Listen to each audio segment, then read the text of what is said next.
الحمدللہ، اللہ تعالیٰ کا لاکھ لاکھ شکر ہے کہ مالک الملک نے اپنی یاد کی توفیق اور موقع عطا فرمایا۔ لاکھوں اور کروڑوں درود حضرت محمد مصطفیٰ صلی اللہ علیہ وآلہ وسلم پر، جن کے طفیل مالک الملک نے یہ مہربانی عطا فرمائی۔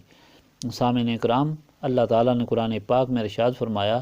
اور جب ان سے کہا جاتا ہے کہ ایمان لے آؤ اس پر جو اللہ تعالیٰ نے اتاری، تو وہ کہتے ہیں نہیں، ہم تو اس چیز کی پیروی کریں گے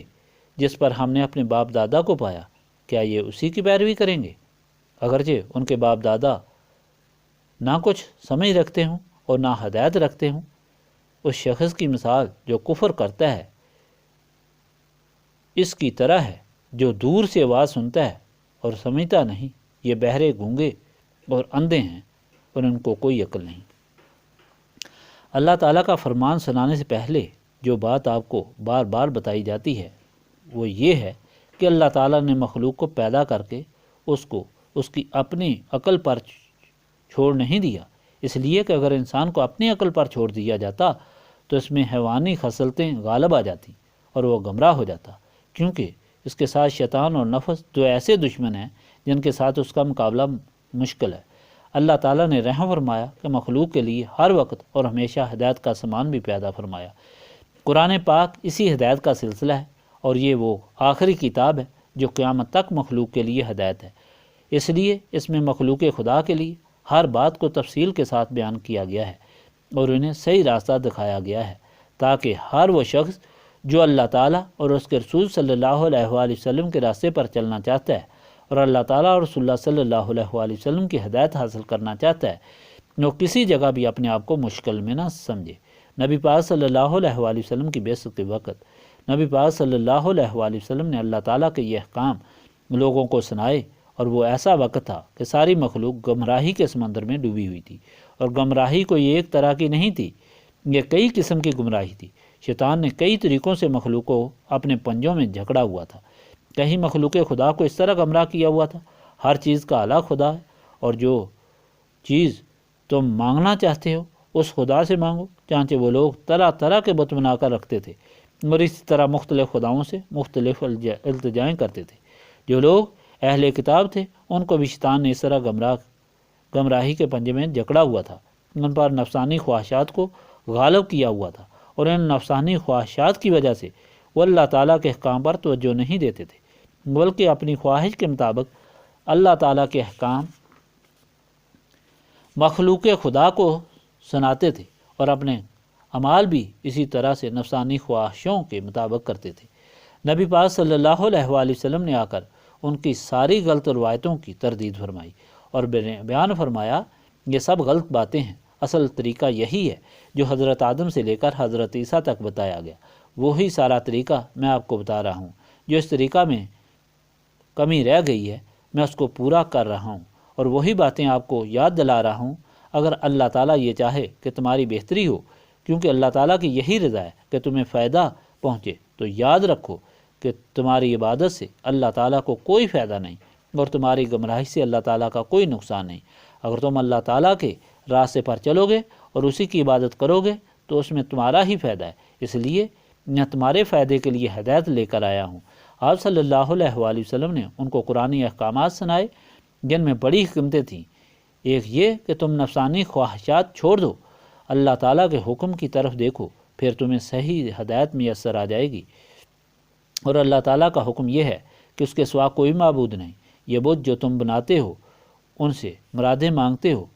یہ جو بے زبان ہیں ان کی کوئی حقیقت نہیں، یہ تو محتاج ہیں۔ پھر یہودیوں اور نصرانیوں سے مخاطب ہو کر فرمایا جو دین تمہیں عطا فرمایا گیا تھا وہ یہ نہیں ہے جو تم لے کر پھر رہے ہو۔ حضرت آدم سے لے کر حضرت عیسیٰ تک جو انبیاء علیہ السلام آئے اور تمہیں جو ہدایت دیتے رہے وہ تو یہی تھی کہ خدا وحدہ لا شریک ہے، اس کا کوئی بیٹا نہیں،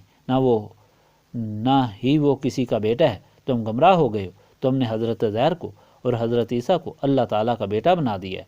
اور ان کو خدا کا حصہ بھی سمجھتے ہو اور ان کے سامنے دعائیں بھی کرتے ہو۔ اس کے علاوہ تم جو دوسرے احکام بتاتے ہو وہ بھی اللہ تعالیٰ کی کتابوں کے مطابق نہیں۔ اللہ تعالیٰ کا جو حکم تمہاری کتابوں میں موجود ہے اور جس پر عمل کرنے سے تم صحیح راستے پر آ سکتے ہو وہ یہ ہے کہ آخری رسول صلی اللہ علیہ وآلہ وسلم آنے والا ہے، اس کے دامن سے لپٹنے سے تم ہمیشہ کے لیے کامیاب ہو جاؤ گے، اور تمہارے دل و دماغ جو شیطان کی وجہ سے سیاہ ہو چکے ہیں وہ روشن ہو جائیں گے، کیونکہ وہ روشن کرنے والا چراغ ہے، پھر تم ہدایت یافتہ ہو جاؤ گے۔ اس کے ساتھ نبی پاک صلی اللہ علیہ وآلہ وسلم نے اللہ تعالیٰ کے حکم کے مطابق مخلوق خدا کو اپنا یہ فرمان سنایا کہ اللہ تعالیٰ کی محبت سب سے افضل محبت ہے، باقی سب محبتیں اللہ تعالیٰ کو راضی کرنے کے لیے ہیں، اور جو لوگ اللہ تعالیٰ کو چھوڑ کر دوسری چیزوں سے محبت کرتے ہیں، چاہے دنیا سے ہو، اولاد سے ہو، ماں باپ سے ہو، یا خواہ کسی چیز سے بھی ہو، وہ گمراہ ہو جاتے ہیں۔ صحیح طریقہ یہ ہے کہ اگر کسی سے محبت کی جائے، ماں باپ سے محبت کی جائے تو اللہ تعالیٰ کے لیے ہو، اولاد سے کی جائے تو اللہ تعالیٰ کے لیے ہو، غرض کسی چیز سے بھی محبت ہو تو وہ اللہ تعالیٰ کے لیے ہو، یہاں تک کہ نبی پاک صلی اللہ علیہ وآلہ وسلم سے بھی محبت کی جائے تو وہ بھی اللہ تعالیٰ کے لیے ہو، اس لیے کہ اللہ تعالیٰ نے یہ فیصلہ فرما دیا کہ جو اللہ تعالیٰ کے آخری رسول صلی اللہ علیہ وآلہ وسلم سے محبت کرے گا وہ اللہ تعالیٰ کی محبت میں داخل ہوگا، جو حضور پاک صلی اللہ علیہ وآلہ وسلم کی فرما برداری اور غلامی اختیار کرے گا اللہ تعالیٰ کی بندگی میں داخل ہوگا۔ اس لیے نصرانیوں کو اور یہودیوں کو اللہ تعالیٰ نے حکم دیا، اگر تم ہدایت چاہتے ہو تو میرے آخری رسول حضرت محمد صلی اللہ علیہ وآلہ وسلم کی فرما برداری اور غلامی اختیار کرو۔ آپ کی فرما برداری اور غلامی میں تمہیں ہدایت کے سارے راستے مل جائیں گے اور تم گمراہی سے بچ جاؤ گے۔ اللہ تعالیٰ نے یہ بھی فرما دیا کہ دنیا میں گمراہ کرنے والا صرف ایک شیطان ہی نہیں، شیطان کے بہت سے پیروکار بھی ہیں، اور وہ پیروکار ایسے ہیں جو اپنے آپ کو دینی رہنما اور اللہ تعالیٰ کی طرف سے مقرر کیے ہوئے حاکم ظاہر کرتے ہیں، اور وہ اس طرح کرتے ہیں کہ لوگوں کی توجہ اللہ تعالیٰ کی طرف سے ہٹا کر اپنی طرف مبذول کرتے ہیں۔ وہ یہود کے مشائخ اور علماء تھے جنہوں نے ایسی گمراہی کا راستہ اختیار کیا۔ اسی طرح آج بھی ایسے لوگ موجود ہیں جو ایسی باتیں بتاتے ہیں جو اللہ تعالیٰ اور اس کے رسول صلی اللہ علیہ وآلہ وسلم نے نہیں بتائیں۔ بات یہ ہے کہ اللہ تعالیٰ کے راستے پر وہی انسان چل سکتا ہے جو اللہ تعالیٰ اور رسول اللہ صلی اللہ علیہ وآلہ وسلم کی فرما برداری کرے۔ جو شخص اپنی تعریف کرے یا اپنی طرف راغب کرے وہ اللہ تعالیٰ اور رسول اللہ صلی اللہ علیہ وآلہ وسلم کا بندہ نہیں، وہ شیطان کا بندہ ہوتا ہے۔ اللہ تعالیٰ نے ایسے لوگوں کے متعلق فرما دیا ہے کہ جو تمہیں غلط امیدیں دلاتے ہیں یہ بھی تمہارے لیے گمراہی کا سبب ہے، اور پھر ایک ایسا بھی وقت آنے والا ہے کہ جس دن فیصلہ ہوگا، وہ قیامت کا دن ہے، محشر کا دن ہے، جس میں ان سارے لوگوں کا فیصلہ سنایا جائے گا، خواہ وہ بتوں کو پوجنے والے تھے، خواہ وہ نفسانی خواہشات کی وجہ سے اللہ تعالیٰ کا پیغام چھپانے والے تھے، خواہ وہ اللہ تعالیٰ کے رسول صلی اللہ علیہ وآلہ وسلم کی مخالفت کرنے والے تھے، خواہ وہ اللہ تعالیٰ کے رسول سے محبتیں ہٹا کر اپنی طرف راغب کرنے والے تھے۔ ایسے سارے لوگوں کے اعمال قیامت کے دن ان کے سامنے کھول کر رکھ دیے جائیں گے۔ اس دن ان کے لیے کوئی سہارا، کوئی ذریعہ اور کوئی نجات کا سبب نہیں رہے گا۔ یہ لوگ مسلسل ایک دوسرے کی طرف دیکھیں گے اور ایک دوسرے سے مدد چاہیں گے، لیکن وہ ایک دوسرے کو ہی ٹھکرا دیں گے اور اپنی ہی پریشانی میں مبتلا ہوں گے۔ ہر شخص بجائے دوسرے کی مدد کرنے کے وہ خود مدد چاہتا ہوگا۔ اس طرح ان کے اعمال حسرت کی شکل اختیار کر لیں گے۔ ان کی حسرت یہ ہوگی کہ کاش دنیا میں دوبارہ چلے جائیں تو پھر وہ صحیح عمل کر کے آئیں اور اس عذاب سے بچ جائیں، مگر دنیا میں بھیجا جانا ایک ہی بار ہے، اور اس وقت انہیں عذاب میں دھکیل دیا جائے گا جہاں ان کا عذاب کم نہیں ہوگا بلکہ زیادہ ہوتا چلا جائے گا۔ اس ساری ہدایت کے بعد اللہ تعالیٰ نے فرمایا کہ دیکھو تم کس طرح گمراہ ہوتے ہو، جب تمہیں حضرت آدم سے لے کر حضور پاک صلی اللہ علیہ وآلہ وسلم تک یہی سبق دیا جاتا رہا کہ اللہ رب العالمین ہے، اللہ رحمان اور رحیم ہے، اللہ خالق اور العالمین ہے، اللہ تعالیٰ ہی سہارا ملجا ماوا ہے اور ہر وقت حاضر و ناظر ہے، اور اس نے ہر چیز تمہارے لیے پیدا کی ہے۔ تم اللہ تعالیٰ کی دی ہوئی ہر چیز استعمال کرتے ہو، اللہ تعالیٰ کی دی ہوئی زمین پر چلتے ہو، اللہ تعالیٰ کا دیا ہوا رزق کھاتے ہو،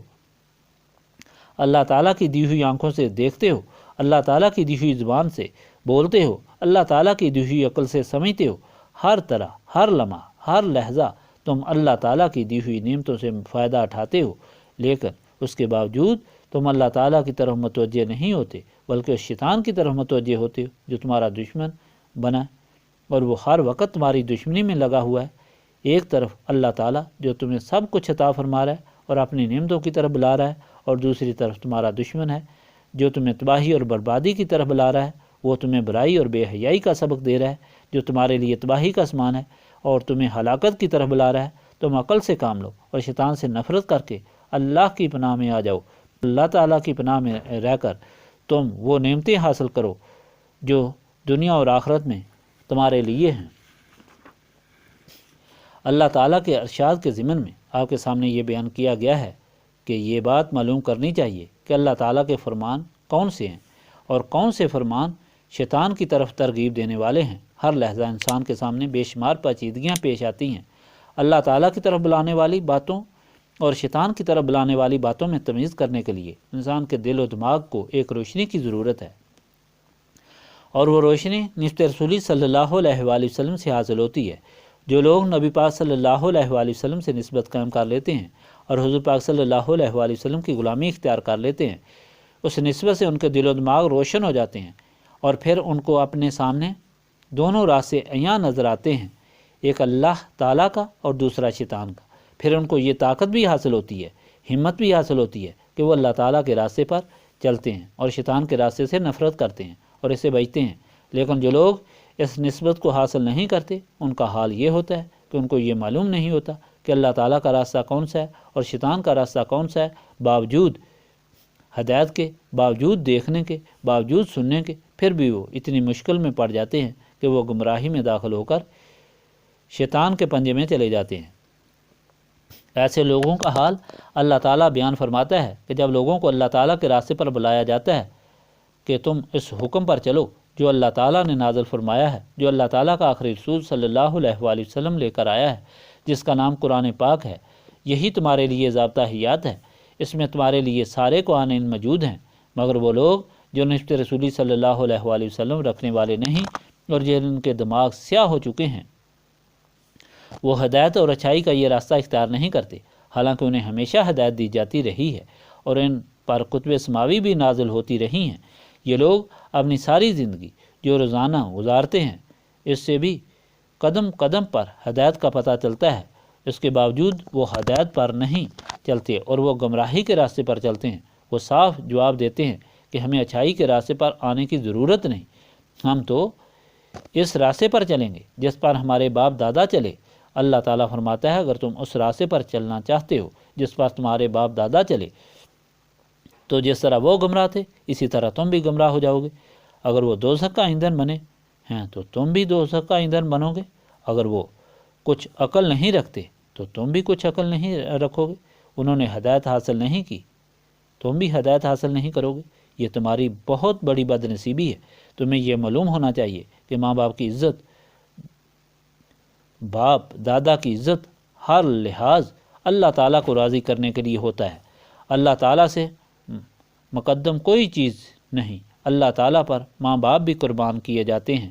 اولاد بھی قربان کی جاتی ہے، سب چیزیں قربان کی جاتی ہیں۔ ہدایت اس چیز کا نام نہیں کہ اپنے ماں باپ کی خواہش پر اللہ تعالیٰ کی رضا کو قربان کرو، بلکہ یہ تو گمراہی کا راستہ ہے۔ اللہ تعالیٰ ان کی حالت بیان کر کے یہ مثال دیتا ہے کہ ان لوگوں کو دیکھو جو کفر کرتے ہیں اور جو خدا کے راستے سے انکار کرتے ہیں، ان کی مثال تو اس طرح ہو جاتی ہے کہ جس طرح ایک چرواہا یوں اپنی گایوں اور اپنی بکریوں کو آواز دیتا ہے۔ وہ جو جانور ہیں وہ صرف اس گدڑیے کی آواز سنتے ہیں، لیکن انہیں یہ سمجھ نہیں ہوتی کہ یہ کیا کہہ رہا ہے، صرف آواز انہیں سنائی دیتی ہے۔ اسی طرح جو لوگ نسبت رسولی صلی اللہ علیہ وآلہ وسلم سے محروم ہوتے ہیں، ان کے دل و دماغ بند ہو چکے ہوتے ہیں، عقل نہیں رہتی بلکہ ختم ہو جاتی ہے، تو ان کی مثال ایسی ہوتی ہے جس طرح اندھا ہوتا ہے، بہرا ہوتا ہے، گونگا ہوتا ہے، کچھ بھی عقل نہیں رکھتا۔ یہ ان کی حالت ہوتی ہے کہ آواز سنتے ہیں لیکن سمجھتے نہیں کہ اس آواز میں کیا کہا گیا ہے۔ اس طرح ہدایت کا جو سبق ان کو دیا جا رہا ہوتا ہے اسے بھی اس آواز کی طرح ہی سنتے ہیں، اس ہدایت کو نہیں سنتے اور نہ ہی اس پر عمل کرتے ہیں، صرف اس لیے کہ انہوں نے نسبت رسولی صلی اللہ علیہ وآلہ وسلم حاصل نہیں کی۔ اگر وہ نسبت رسولی صلی اللہ علیہ وآلہ وسلم حاصل کر لیتے اور وہ اللہ تعالیٰ کے رسول صلی اللہ علیہ وآلہ وسلم کی غلامی میں داخل ہو جاتے تو پھر ان کی جانوروں جیسی حالت نہ ہوتی کہ وہ صرف اس چرواہے کی ہی آواز سنتے ہیں، بلکہ اس آواز کو سن کر سمجھ لیتے جو خدا کی طرف بلانے والی ہے اور ان کے دین و دنیا کو بنانے والی ہے۔ اس پر وہ سب کچھ قربان کر کے خود بھی آ جاتے اور جن سے ان کو محبتیں ہیں ان کو بھی کھینچ کر اسی راستے پر لے آتے۔ نبی پاک صلی اللہ علیہ وآلہ وسلم کے غلاموں کی مثال اس بات کو ثابت کرتی ہے کہ نسبت رسولی صلی اللہ علیہ وآلہ وسلم کی برکت سے ہی انسان کو یہ شرف حاصل ہوتا ہے کہ اسے عقل اور سمجھ حاصل ہوتی ہے، کیونکہ حضور پاک صلی اللہ علیہ وآلہ وسلم کے غلاموں کو جب بھی اللہ تعالیٰ کے راستے پر بلایا گیا تو انہوں نے حضور پاک صلی اللہ علیہ وآلہ وسلم کی غلامی اختیار کی، خواہ حضور پاک صلی اللہ علیہ وآلہ وسلم کے دیدار سے کی یا حضور پاک صلی اللہ علیہ وآلہ وسلم کے فرمان سے کی، یا وہ فرمان سن کر کی یا دیکھ کر کی۔ جب بھی حضور پاک صلی اللہ علیہ وآلہ وسلم کی غلامی انہوں نے اختیار کی، اللہ تعالیٰ نے ان کو ایسی سمجھ عطا فرما دی کہ انہیں نہ ماں باپ، نہ اولاد، نہ وطن، نہ جان، نہ مال، نہ ڈر، نہ خوف، نہ خوشی اور نہ کوئی اور چیز اللہ تعالیٰ کے راستے سے روک سکتی تھی۔ حضرت سعد بن وقاص اپنی ماں کے اکلوتے بیٹے تھے۔ انہوں نے جب نبی پاک صلی اللہ علیہ وآلہ وسلم کی نسبت حاصل کر لی، دل و دماغ روشن ہو گئے، تو ماں کو پتہ چلا کہ سعد مسلمان ہو گیا ہے۔ کہا کہ بیٹے تم نے نیا دین قبول کر لیا ہے، میں تم کو کبھی معاف نہیں کروں گی، تم اس دین کو چھوڑ دو۔ انہوں نے فرمایا کہ ماں اس دین کو نہیں چھوڑ سکتا، میں نے ہدایت پا لی ہے، میں تو صحیح راستے پر آ گیا ہوں، آپ بھی اس راستے پر آ جائیں۔ ماں نے کہا اگر تم یہ دین نہیں چھوڑو گے میں کھانا چھوڑ دوں گی اور اس طرح بھوکی پیاسی مر جاؤں گی، لوگ یہ کہیں گے سعد کتنا ظالم تھا، اس نے اپنی ماں کو بھوکا مار دیا۔ اس طرح ماں نے بھوک ہڑتال کر دی یہاں تک کہ موت کے قریب ہو گئی، تو پھر وہ ماں کے پاس گئے اور ماں سے کہا ماں تم غلط راستے سے ہٹ جاؤ، تم اللہ تعالیٰ کے راستے پر آ جاؤ، تمہاری دنیا بھی صحیح ہوگی اور آخرت بھی صحیح ہو جائے گی۔ تو ماں نے کہا نہیں سعد تم اس دین کو چھوڑ دو ورنہ میں مر جاؤں گی۔ تو سعد جو نسبت رسولی صلی اللہ علیہ وآلہ وسلم حاصل کر چکے تھے، جنہیں دین کی قیمت معلوم ہو چکی تھی، انہوں نے آخری جواب یہ دیا کہ ماں تو ایک ماں ہے، اگر ایسی 1000 مائیں ہوتیں اور وہ بھی اسی طرح بھوکی مر جاتیں تو تب بھی میں حضور پاک صلی اللہ علیہ وآلہ وسلم کی غلامی نہ چھوڑتا۔ یہ نسبت رسولی صلی اللہ علیہ وآلہ وسلم کا فیضان تھا، جس کا نتیجہ یہ نکلا کہ ان کے خلوص سے بھرے ہوئے الفاظ نے ماں کے دل کے کفر کے تالے توڑ ڈالے اور وہ ایمان لے آئیں، اور اس طرح با ایمان اس دنیا سے رخصت ہوئیں۔ اللہ تعالیٰ جو یہ فرما رہا ہے کہ لوگوں ان لوگوں کی حالت دیکھو کہ یہ کیسے لوگ ہیں کہ ان کو جب بھی ہدایت اور بھلائی کی طرف بلایا جاتا ہے تو یہ کہتے ہیں کہ ہم اپنے ماں باپ کے راستے پر چلیں گے، اگرچہ ان کے ماں باپ کچھ جانتے ہی نہ ہوں، کچھ سمجھتے ہی نہ ہوں، اور اگرچہ وہ گمراہ ہوں تو یہ بھی گمراہ ہوں گے، بجائے اس کے کہ ان کو صحیح راستے پر لے آئیں، اور اگر وہ نہیں آتے تو ان کو چھوڑ کر اپنی جانیں بچائیں، یہ گمراہی کی طرف جا رہے ہیں۔ اگر ایسی حالت سے بچنا چاہتے ہو تو اس روشن کرنے والے چراغ کے ساتھ اپنی وابستگی پیدا کریں جو میں نے تمہارے دل و دماغ کو روشن کرنے کے لیے بھیجا ہے، تاکہ تم شیطانی خیالوں سے بچ جاؤ، تمہیں معلوم ہو جائے کہ بھلائی کس میں ہے اور برائی کس میں ہے۔ سامعین کرام، یہ سب کچھ بیان کرنے کا مقصد یہ ہے کہ جس طرح پہلے آپ کے سامنے یہ بیان کیا جا چکا ہے، بلکہ ہر بار بتایا جاتا ہے کہ راہ راست پر رہنے کے لیے اور راہ راست کو معلوم کرنے کے لیے اور اس راہ پر چل کر زندگی کا سفر ایمان کی سلامتی کے ساتھ طے کرنے کے لیے نسبت رسولی صلی اللہ علیہ وآلہ وسلم اد حد ضروری ہے۔ نسبت رسولی صلی اللہ علیہ وآلہ وسلم کے بغیر انسان کبھی بھی صراط مستقیم پر قائم نہیں رہ سکتا۔ ہر روز دیکھنے میں آتا ہے کہ انسان کو ایک طریقے سے نہیں بلکہ ہزارہ طریقے سے دنیاوی خواہشات اور دنیاوی لالچ دین سے دور لے جاتی ہیں۔ ایک طریقے سے نہیں بلکہ ہزارہ طریقوں سے شیطان لوگوں کو اللہ تعالیٰ کے راستے سے دور لے جاتا ہے، اور اس طرح انسان اپنے ایمان کی دولت سے بھی محروم ہو جاتا ہے۔ تو جو لوگ اللہ تعالیٰ اور رسول صلی اللہ علیہ وآلہ وسلم کو راضی کرنا چاہتے ہیں اور اس حالت میں دنیا سے جانا چاہتے ہیں کہ اللہ تعالیٰ اور اس کا رسول ان سے راضی ہو اور آخرت کی شرمندگی سے بچنا چاہتے ہیں، تو انہیں نسبت رسولی صلی اللہ علیہ وآلہ وسلم حاصل کرنی چاہیے۔ اور نسبت رسولی صلی اللہ علیہ وآلہ وسلم حاصل کرنے کے لیے سینے کی صفائی کی ضرورت ہے، اور سینے صاف اللہ تعالیٰ کی یاد سے ہوتے ہیں۔ اور یہی اس محفل کی غرض و غایت ہے کہ وہ سارے لوگ جو مختلف وقتوں میں یہاں کر یہ سوال کرتے ہیں کہ ان کی دینی اور دنیاوی تکالیف دور ہو جائیں، تو انہیں یہ سبق دیا جاتا ہے کہ دونوں جہانوں کی تکلیفوں کا حل یہی ہے کہ تم اللہ تعالیٰ کے دروازے پر جھک جاؤ ان کے لیے یہ محفل تجویز کی گئی ہے کہ وہ سارے اکٹھے ہو کر اللہ تعالیٰ کی یاد اس کثرت سے کریں کہ نفس اور شیطان کی وجہ سے جو ان کے دلوں میں سیاہی آ جاتی ہے وہ دور ہو جائے اور انہیں نسبت رسولی صلی اللہ علیہ وآلہ وسلم حاصل ہو جائے، انہیں وہ روشنی اور وہ طاقت حاصل ہو جائے جو اللہ تعالیٰ اور رسول پاک صلی اللہ علیہ وآلہ وسلم کے قریب لے آتی ہے، اور جو انہیں ساری کائنات میں واجب الاحترام بنا دیتی ہے اور ساری لالچوں، محبتوں اور خوف سے پاک کر کے اللہ تعالیٰ کے صحیح بندگی عطا کرتی ہے۔ اس کو حاصل کر کے یہاں سے لوٹیں، دونوں جہانوں کے غموں سے انہیں نجات ہو اور دونوں جہانوں کی خوشیاں انہیں حاصل ہوں۔ شیطان اور جو ہمیشہ سے انسان کا دشمن ہے وہ اس فعل میں بھی ان کے ساتھ لگا رہتا ہے کہ جب اللہ تعالیٰ اپنے بندوں کو اس محفل کا موقع عطا فرماتا ہے تو اس میں بھی ان کے دل و دماغ میں یہ خیال پیدا کرتا ہے کہ تمہارے گھر میں یہ ضرورت تھی، یہ بیماری تھی، یہ مشکل تھی، تمہاری یہ فلاں ضرورت تھی، تمہیں یہ فلاں نقصان ہوگا، تمہاری تجارت کا نقصان ہوگا، نوکری کا نقصان ہوگا، پس تم رہ جاؤ گے۔ راستے یا گھروں سے چلتے وقت ان کے دماغوں میں یہ بات ہوتی ہے کہ میں بیمار ہوں، میرے لواحقین بیمار ہیں، میں گھر میں آرام کروں، وہاں نہ جاؤں۔ یہ سارے ہیلے بہانے شیطان کی طرف سے ہوتے ہیں۔ یہ سمجھ لیں کہ جیسے گھر میں کوئی مجبوری ہے جو اس محفل میں آنے سے روکے تو وہ شیطان کے پنجے میں گرفتار ہے، اور اگر وہ یہاں بیٹھ کر بھی جلدی یہاں سے جان چھڑانا چاہتا ہے تو وہ بھی شیطان کے پنجے میں گرفتار ہے۔ مسلمان کا تو صرف ایک عقیدہ ہے کہ ہر چیز اللہ تعالیٰ کے ہاتھ میں ہے، تو وہ انسان جو اللہ تعالیٰ کی یاد کے لیے جاتا ہے تو خواہ سردی ہو یا گرمی ہو، یا وہ سفر میں ہو یا حضر میں ہو، ہر چیز اس کی اللہ تعالیٰ کے سامنے ہے، اور وہی قادر مطلق ہے، اسی نے فیصلہ کرنا ہے، اسی نے سب کچھ کرنا ہے۔ انسان تو کچھ بھی نہیں کر سکتا۔ جو ہی اس نے دماغ میں اللہ تعالیٰ کی یاد کے وقت دنیاوی ضروریات کو فوقیت دی، اس کا مطلب یہ ہے کہ وہ مشرک ہو گیا۔ اس نے دنیا کو اللہ تعالیٰ سے زیادہ مضبوط سمجھا، دنیاوی حالات کو زیادہ مضبوط سمجھا، اور ان کا شکار ہو کر وہ گمراہ ہو گیا۔ اور اگر وہ توبہ نہیں کرے گا تو اس کی سیاسی بڑھتی جائے گی، یعنی گمراہی بڑھتی جائے گی، اور اللہ تعالیٰ اس کو اس محفل سے محروم کر دے گا۔ اس لیے اگر اس محفل کا موقع ملے تو خدا کا شکر ادا کرنا چاہیے، نہایت عاجزی کے ساتھ اس کے سامنے یہ التجا کرنی چاہیے کہ اے اللہ تعالیٰ، تو نے مجھے اس محفل کا موقع عطا فرمایا، اور تو ہی اس کو کوشش کو قبول بھی فرما، اور ہمیں اپنا سچا اور صحیح غلام بھی بنا۔ اللہم صلی علی سیدنا محمد وعلی آلہ وصحابہ صلاۃ تکون لنا مان من کل خوف،